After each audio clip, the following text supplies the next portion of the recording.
एकनाथ शिंदेनी महायुतीमध्ये अधिकाधिक जागा मिळवून जागा वाटपामध्ये अधिकाधिक जागा मिळवून बाजी मारली असं म्हटलं गेलं. पण तुलनेने त्यांच्या इतकेच आमदार अजितदादांच्या राष्ट्रवादी काँग्रेस पक्षाकडे आहेत.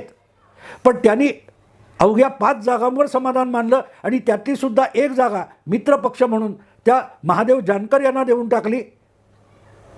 आणि ज्या 4 जागा त्यांच्या वाट्याला आल्या त्या 4 जागांमध्ये अजितदादांनी आपली सगळी ताकद झोकून दिली होती. जी काय मर्यादित साधनं असतील ती त्या 4 मतदारसंघात लावली. याचं कारण अजितदादांचं लक्ष हे पक्षाला असलेली जी निवडणूक आयोगाची मान्यता आहे ती टिकवण्यासाठी होती. शरद पवारांनी सुद्धा महाविकास आघाडीमध्ये 10 जागा मिळवल्या, सगळ्यात कमी जागा आहेत.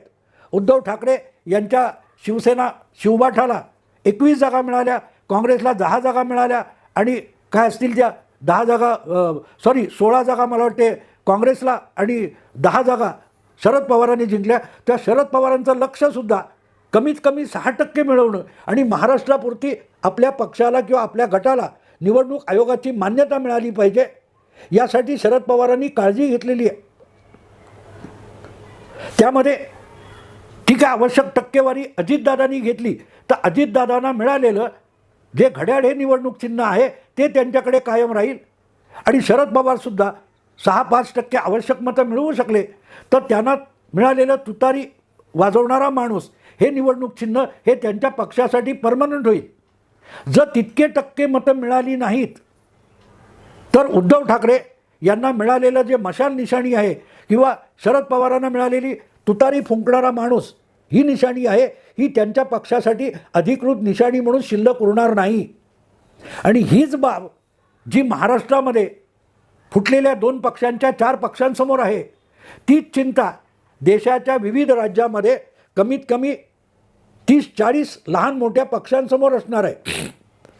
काही पक्षांना आपली राष्ट्रीय मान्यता टिकवायची असेल, काही पक्षांना आपली त्या राज्यापुरती प्रादेशिक पक्ष म्हणून असलेली मान्यता टिकवायची असेल.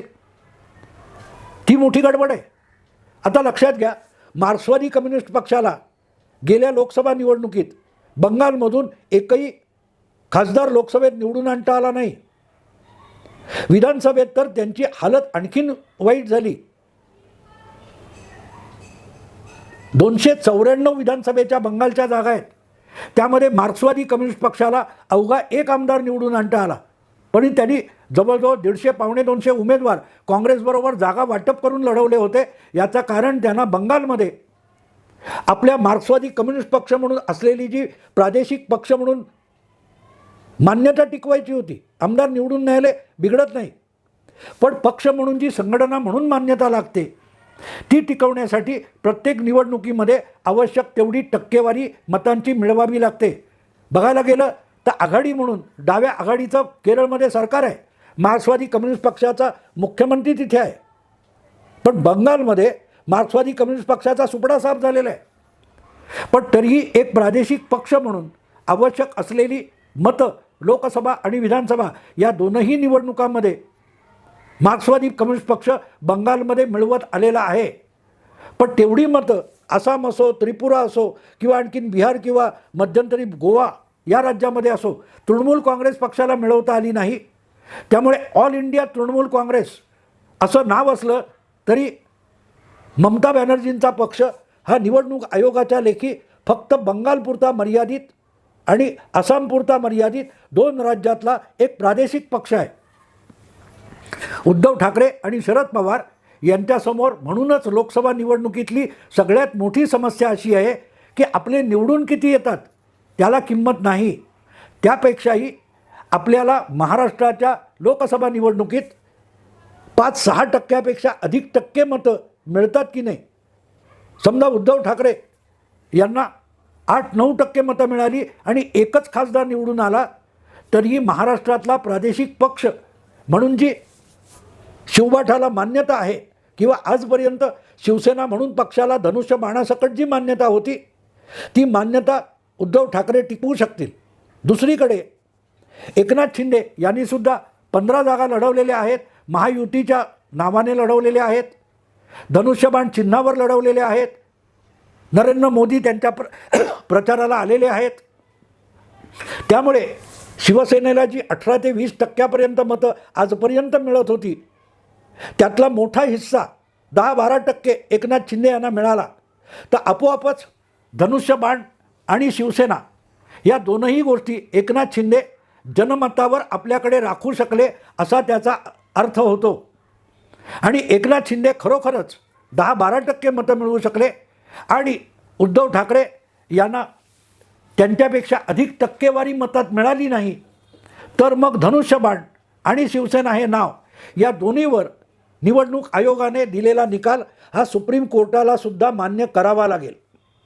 याचं कारण सुप्रीम कोर्टात जी खटला चालू आहे त्या खटल्यामधला आक्षेप असा आहे की जनमताकडे न जाता निवडून आलेली जी डोकी आहेत त्यांच्या आधारावर एकनाथ शिंदेंना पक्षाचं नाव आणि चिन्ह मिळालं, हा आक्षेप आहे.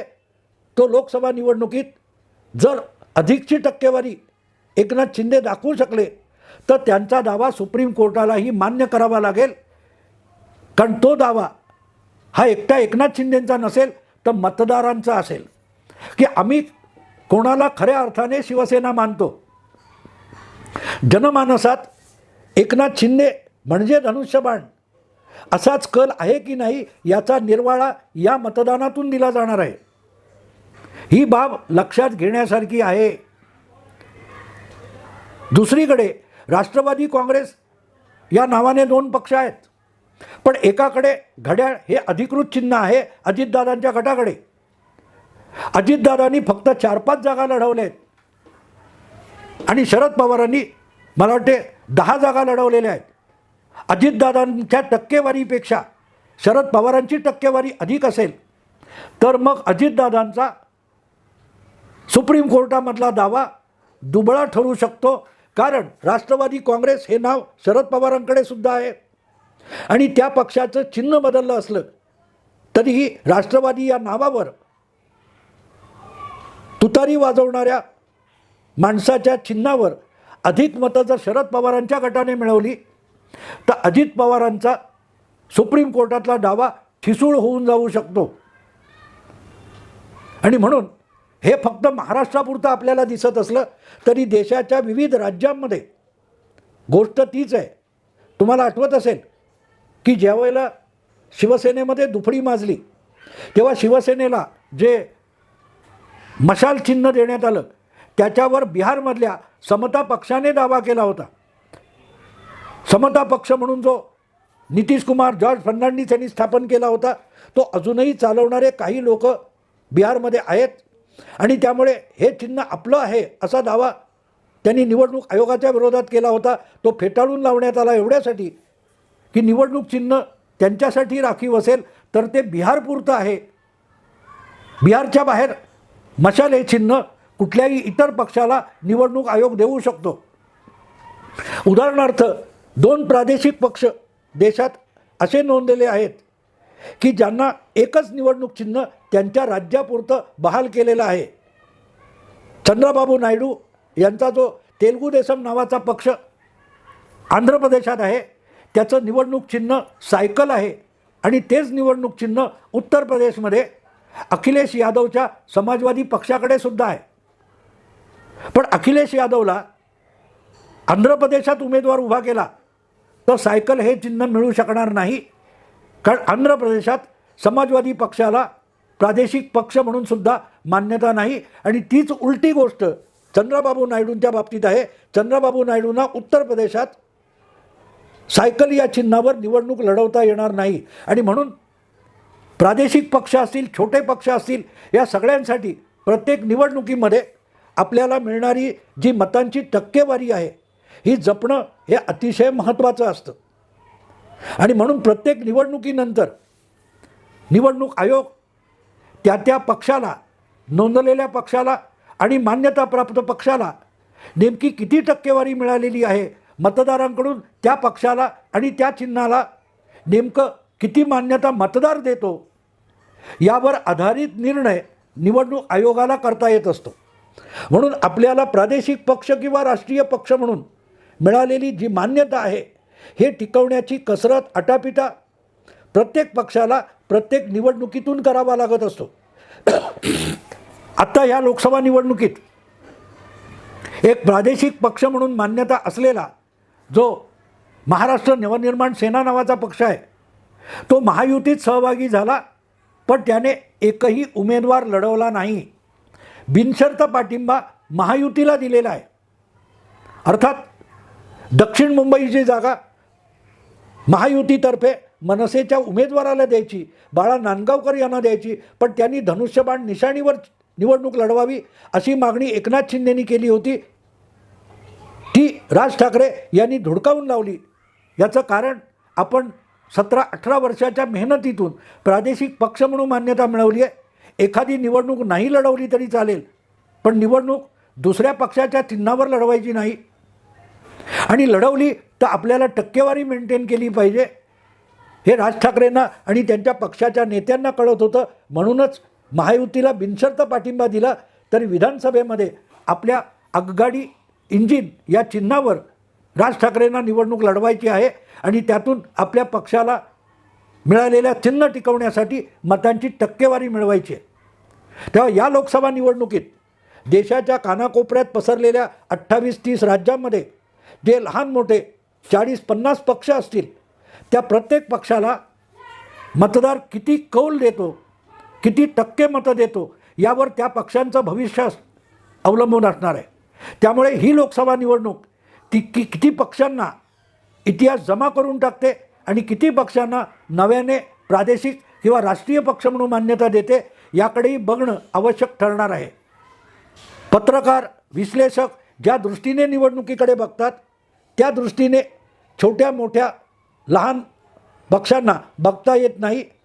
त्यांना उमेदवार किती लढवायचे, त्यापेक्षाही मतं किती टक्क्यांनी मिळवायची या प्राधान्याने निर्णय घ्यावे लागतात.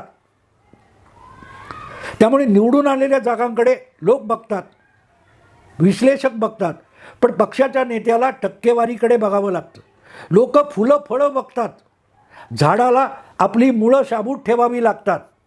मतांची टक्केवारी म्हणजे मान्यताप्राप्त पक्षांसाठी त्या झाडाची पाळं मुळं असतात, ती जितकी घट्ट असतात तितकं त्या झाडाचं अस्तित्व मजबूत असतं आणि त्या आधारावर त्या झाडाला आपला विस्तार करता येतो. पक्षांना आपल्या टक्केवारीच्या बळावरच पुढची झेप घेणं शक्य होत असतं.